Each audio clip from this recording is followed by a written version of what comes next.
Hi, welcome back to Grow New Plants. So it's springtime here in Texas, and this is my first set of seeds for trees. I've started planting some vegetables, but I'm fixing to start planting seeds. And right here I've got Shumard Red oaks. And I took these things and soaked them probably about 4 days ago.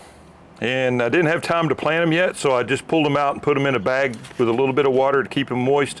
And these things sprouted like crazy in the bag. So I'm only gonna plant 18 of them. And some of these, like that one right there, really not crazy about because that root is already kind of kinking, but it will probably be all right. So I'm just gonna go ahead and pick out 18 of them. That's all I'm planting of the Shumards this year is 18. So I'm gonna pick out 18 of them that look good. So I'm gonna start out, I've got my 18 cell Rootmaker tray, and then I've got my propagation mix, and I just made a new video of this, how I mix up my propagation mix. So if you want to watch that, I'll put a link up at the top for that where you can see that.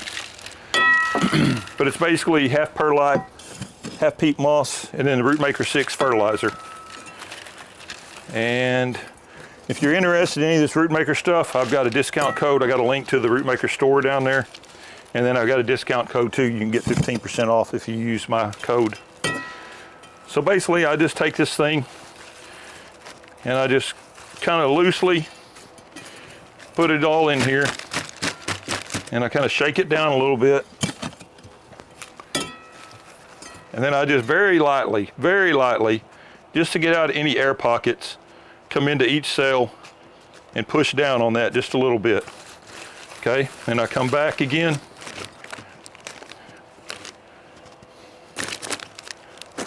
Got a bubble in the middle of that. It'll go down when it gets weight in it. I'll put just a little bit more on here. And after I pushed it down, I don't push down on them again. I just kind of rake them across, get them nice and even. Shake it down a little bit, so that looks good right there. So that soil is ready to go. So what I'm gonna do is I'm gonna come in here, like this one right here is perfect. You see that root's already starting to go down? So I'm just gonna make a little bit of a divot here and make sure I got that root down, and I want the top of that acorn to be maybe about 1/4 of an inch down. That's a perfect one right there, root already going down. Push that in there. I'm not gonna cover them back up yet because I'll forget which ones are which. Root going down, so that one's good. And I put these things in kind of diagonal, corner to corner. It just gives them more room to roll, and then laying on their side, obviously. Covered that one back up. So I'm just going to go through here and pick out the best 18 of these that I have. This is a new tree that I hadn't gotten seeds from before, so I'm kind of excited to see, but obviously the acorns were very viable. Should not have any question whatsoever that I'm going to get good success out of these acorns, since pretty much every one of them, I think just about every one of them has either opened or is cracking, fixing to open. So they ought to be pretty good. There's a good one there.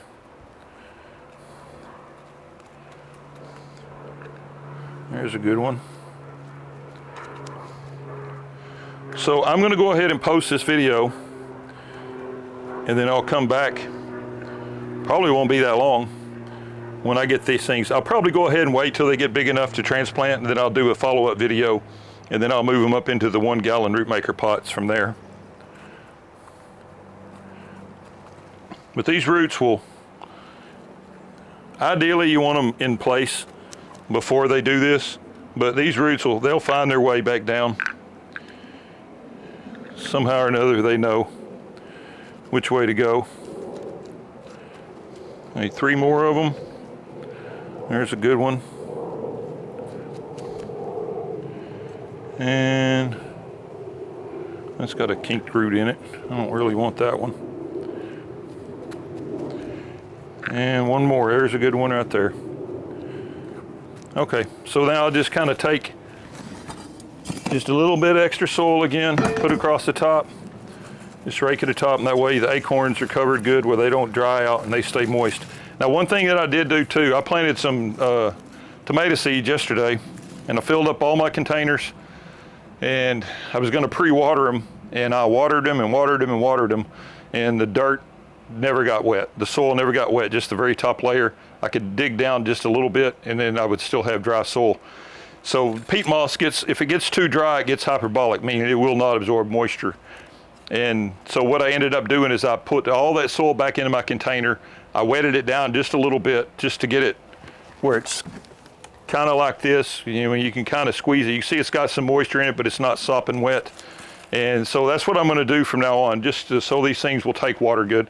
And I'll water these in the first couple times with a mister head.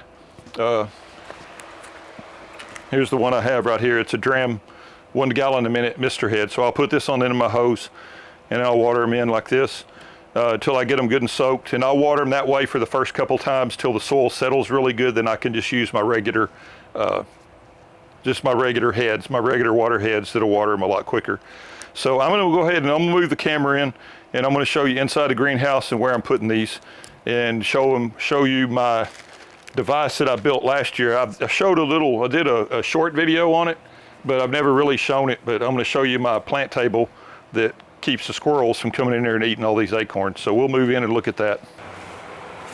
Okay, so I've got my tray here, moving it in here.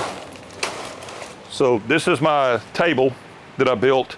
Just a 2x4 base table covered with hardware cloth. I built sides on it. Then I've also got a lid that sits on top of it that just slides off so I can get access to the plants. And it's got this hardware cloth and it keeps the squirrels and birds and stuff from being able to get in and get hold of the nuts. It's always a problem. Before that, I had terrible problems with squirrels getting in there and just completely devastating my oak trees and pecan trees. So I'm gonna get these things watered in, and hopefully in about 4 to 6 weeks, these things should be up big enough and I can take them and transplant them up. So I'll do an update video when they're ready to transplant into 1 gallons. Please like, please share, please subscribe. Thank you, bye.